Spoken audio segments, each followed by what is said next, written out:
Hi, I'm Heidi and I'm the founder of the First Aid Nest. Now, one of the most common questions we get asked is, how long is my first aid certificate valid for?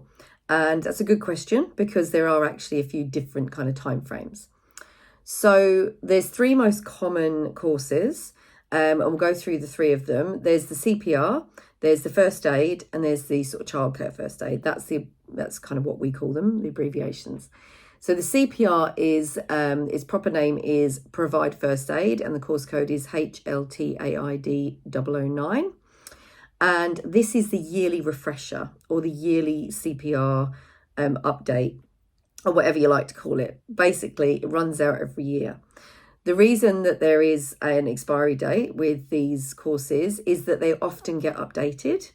Okay, so the Australian New Zealand Resuscitation Council will often update advice on how to do CPR, how to save lives. So that's why it should be a yearly refresher. Also, obviously, if you don't use it, which most people hopefully wouldn't need to use it, then you forget really how to do it, what to do. So a yearly update on CPR, and it can be done super quick as well. It can just be done in a couple of hours.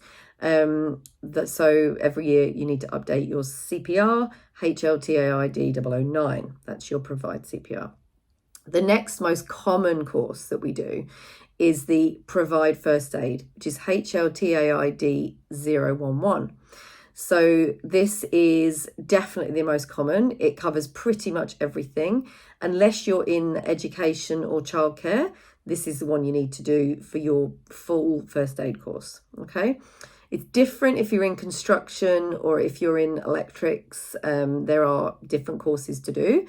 But overall, this is what 90% of people would need to do. This one has a 3-year expiry, okay? And it includes the Provide CPR.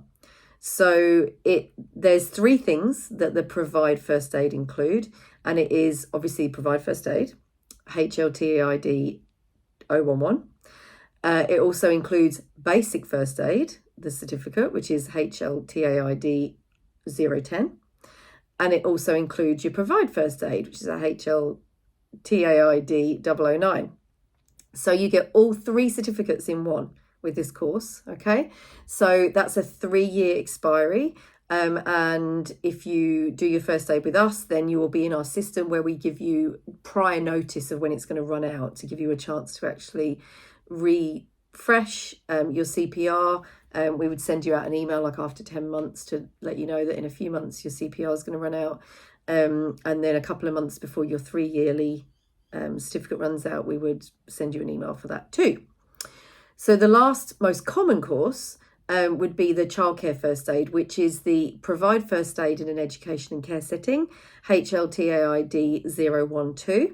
Now this includes the Provide First Aid, the Basic First Aid, and the CPR. So it includes everything that we just spoke about with the Provide First Aid. And the extra qualification of the education and care setting. So the differences are mostly that they concentrate a lot more on things like anaphylaxis and asthma, things that can happen in childcare and education setting. And it's a little bit more child specific. But this also is a 3-year expiry. So you would just update your CPR after 12 months. But overall, for the childcare first aid, it's still a 3-year expiry. Okay, so I hope this is helpful. As ever, any questions, you know where we are.